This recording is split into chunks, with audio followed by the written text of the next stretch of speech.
अस्सलाम वालेकुम स्टूडेंट्स। इस वीडियो में हम vertex, latus rectum and maximum height of a projectile के बारे में पढ़ेंगे। सबसे पहले हम देख लेते हैं कि वर्टेक्स, लेटेस्ट रेक्टम है क्या।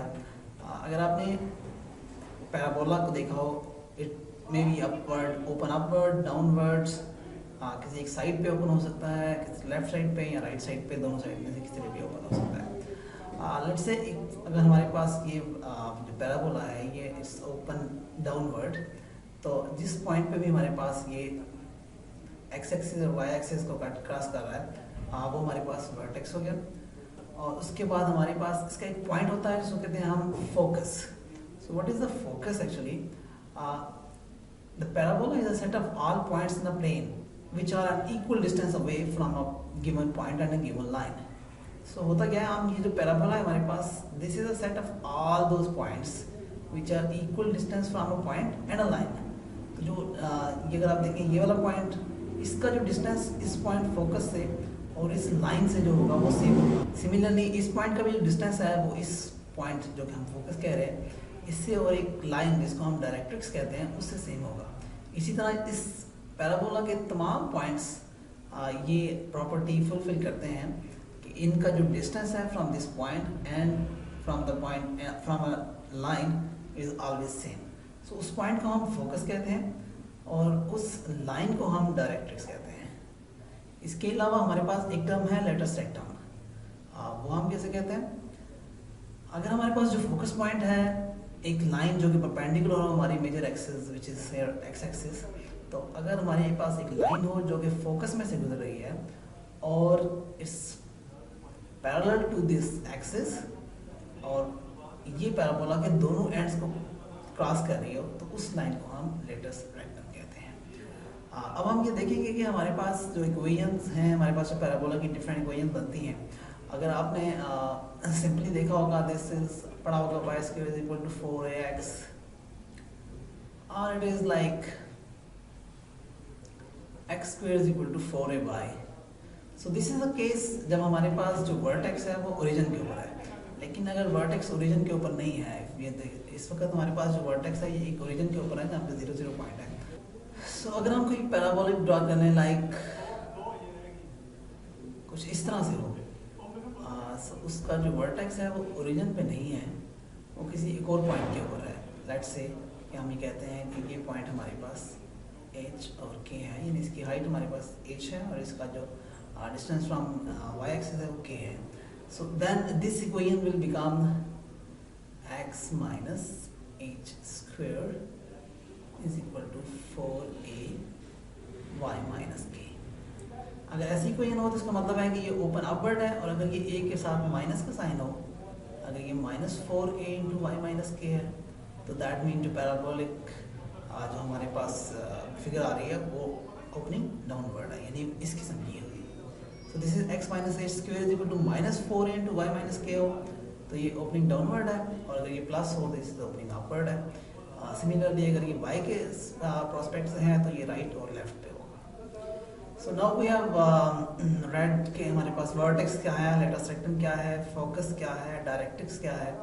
अब हम जो हमारे पास जो प्रोजेक्टाइल ट्रैजेक्टरी ऑफ प्रोजेक्टाइल बन रही है, चूँकि वो भी पैराबोलिक कर्व बना रही है, तो हमें उस पैराबोलिक कर्व के ही वर्टेक्स, लेटेस्ट रेक्टम और maximum height of that projectile find करनी है।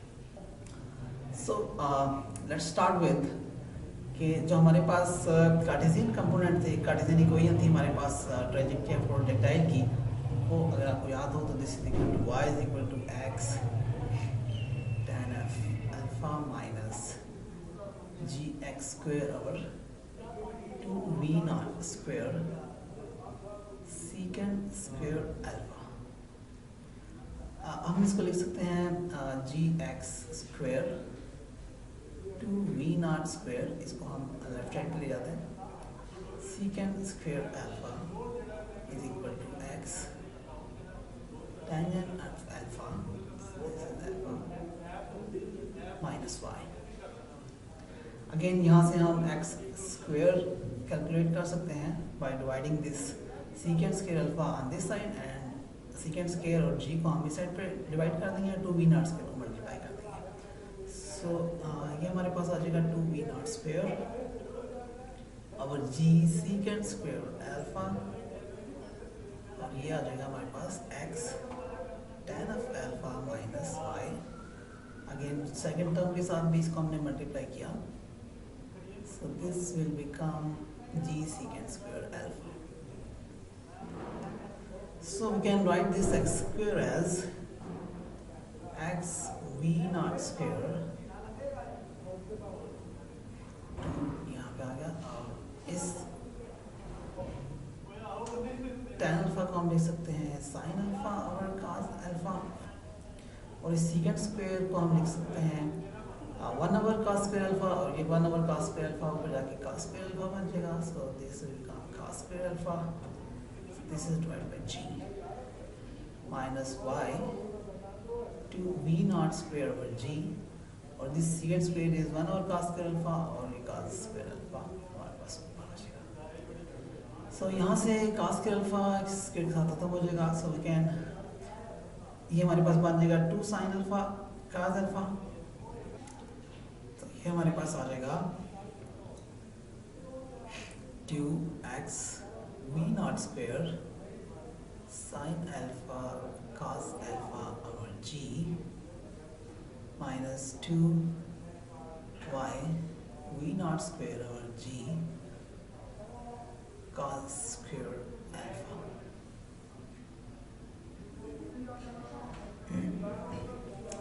इसको हम लिख सकते हैं, अगर हम इस टर्म को लेफ्ट साइड पे ले जाएं, x square minus 2x v naught square sine alpha cos alpha और g, और राइट साइड में हमारे पास 2y v naught square cos square alpha और g आ जाएगा।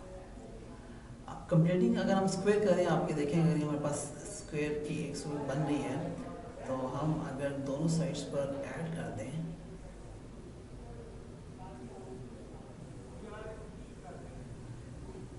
Plus v naught square sine alpha cos alpha और g का square, ये हम बोथ साइड्स पर ऐड कर देते हैं। इस तरफ भी हम ये ऐड कर देंगे, minus 2y v naught square cos square alpha और g plus v naught square sine alpha cos alpha और g होल स्क्वायर। सो हम इस टर्म को लिख सकते हैं x minus v naught square sine alpha cos alpha और g होल स्क्वायर, एंड यहाँ से हम कॉमन ले लेते हैं, minus 2v naught square cos square alpha और g and y minus v naught square sine square alpha और 2g, because ये 2 हमने कॉमन ले लिया, तो यहाँ पे ये 2 डिवाइड हो जाएगा यहाँ से। अब हमने ऊपर पैराबोलिक इक्वेशन देखी थी, अगर हमारे पास जो जनरल इक्वेशन है, अब हमारे पास वर्टेक्स अगर ओरिजिन पे नहीं है, तो that will be x minus 8 square is equal to 4ay minus k। ठीक है, ये इक्वेशन हम ऊपर देख चुके हैं।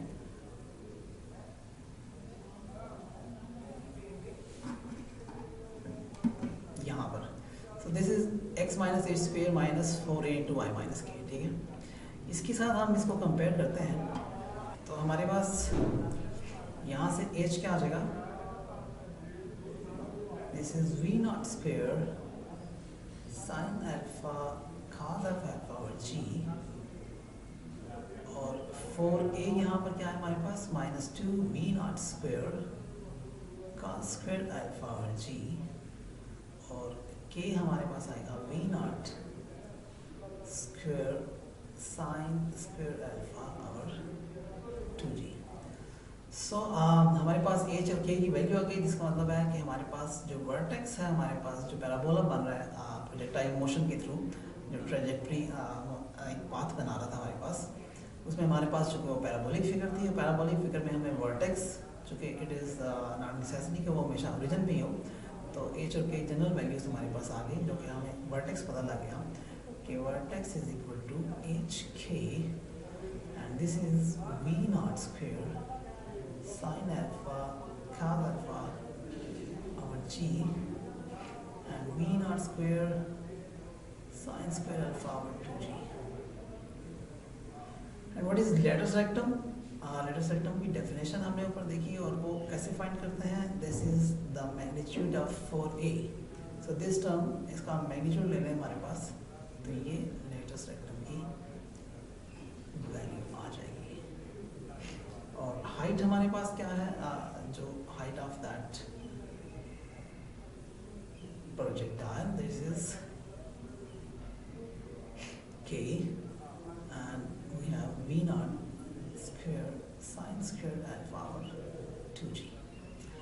So अब हमने यहाँ पर वर्टेक्स, लेटस रेक्टम और height of that projectile find कर ली. अब हम फोकस देखेंगे. सो फोकस का जो हमारे पास एक्स कोऑर्डिनेट होगा, x coordinate of focus is equal to x coordinate of vertex. चूँकि हमने ये देखा, अगर आप इसकी फोकस की डेफिनेशन को देखते हैं तो जो x कोऑर्डिनेट होगा वो वर्टेक्स का और फोकस का हमेशा सेम होगा. y कोऑर्डिनेट में फ़र्क है, लेकिन x कोऑर्डिनेट हमेशा सेम है. सो x कोऑर्डिनेट जो फोकस का है वो वही है जो कि वर्टेक्स x कोऑर्डिनेट है. So this is v naught square sin alpha cos of alpha over g. We can write this as 2 से multiply करने हैं both sides. So we'll get that v naught square sin of 2 alpha. 2 sin alpha cos alpha is equal to sin 2 alpha. So हमारे पास this is equal to 2g. ये हमारे पास x coordinate आ जाएगा. हमें y coordinate find करना है. So y coordinate of focus is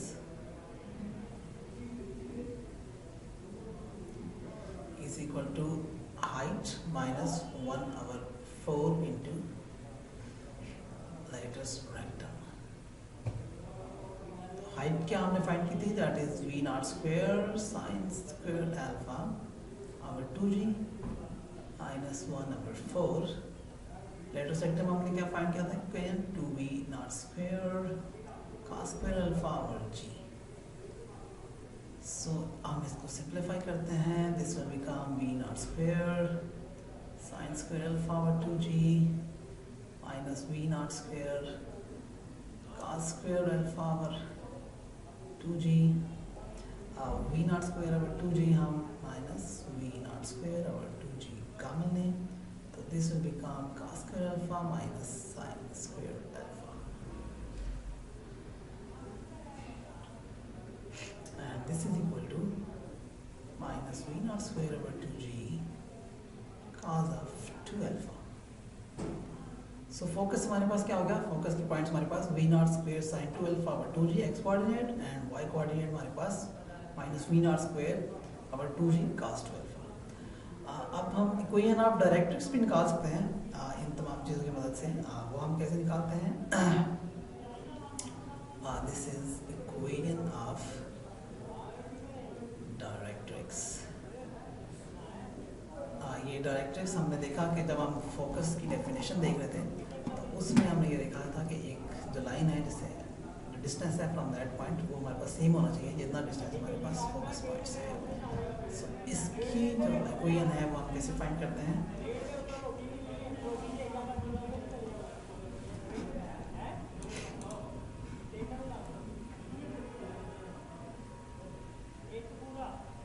This is equal to h plus 1 over 4 latus rectum.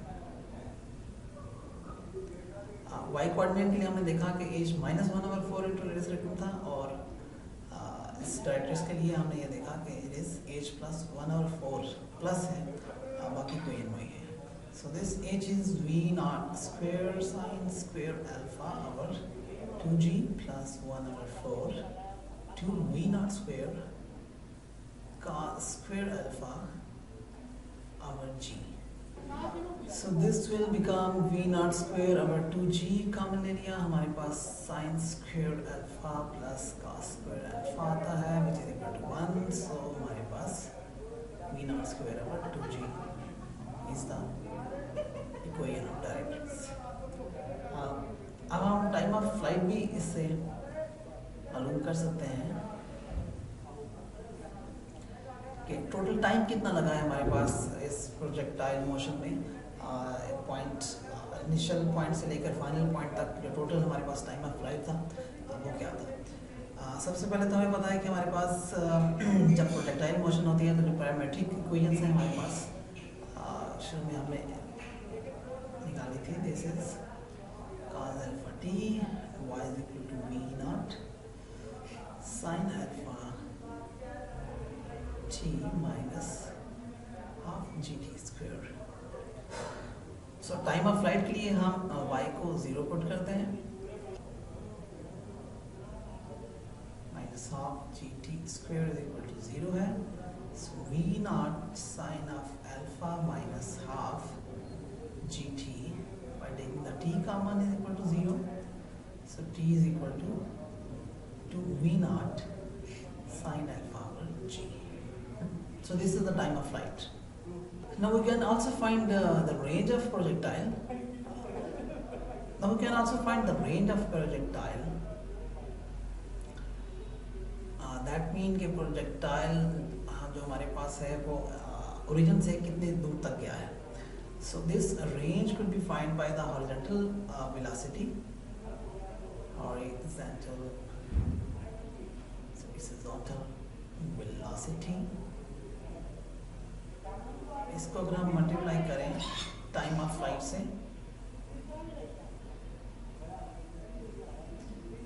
so this will become v naught cos alpha into 2v naught sin alpha over g। Horizontal velocity हमारे पास v naught cos alpha है जो हम पहले देख चुके हैं, और time of flight अभी हमने फाइंड किया, this is 2v naught sin alpha over g।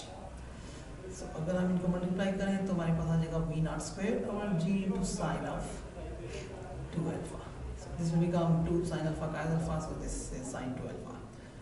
अब ये वाली हमारे पास जो रेंज है ये मैक्सिमम कब होगी, जब इस नंबर की वैल्यू हमारे पास मैक्सिमम होगी। तो इसकी रेंज हमारे पास -1 to 1 है।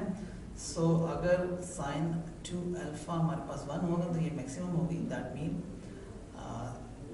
जो अल्फा है हमारे पास 2 alpha is equal to sin inverse 1, so 2 alpha is equal to 90 degree and alpha is equal to 45 degree। so अगर तो हमारे पास जो एंगल होगा वो 45 डिग्री का होगा तो रेंज हमारे पास सबसे ज़्यादा होगी। so इस अल्फा को हम अगर यहाँ पुट करें so will become v naught square over g sin of 2 alpha, this will become sin 90, और sin 90 आपको पता है 1 है, so this will become v naught square over g। so हमारे पास मैक्सिमम रेंज है v naught square over g के ऊपर। Thank you very much.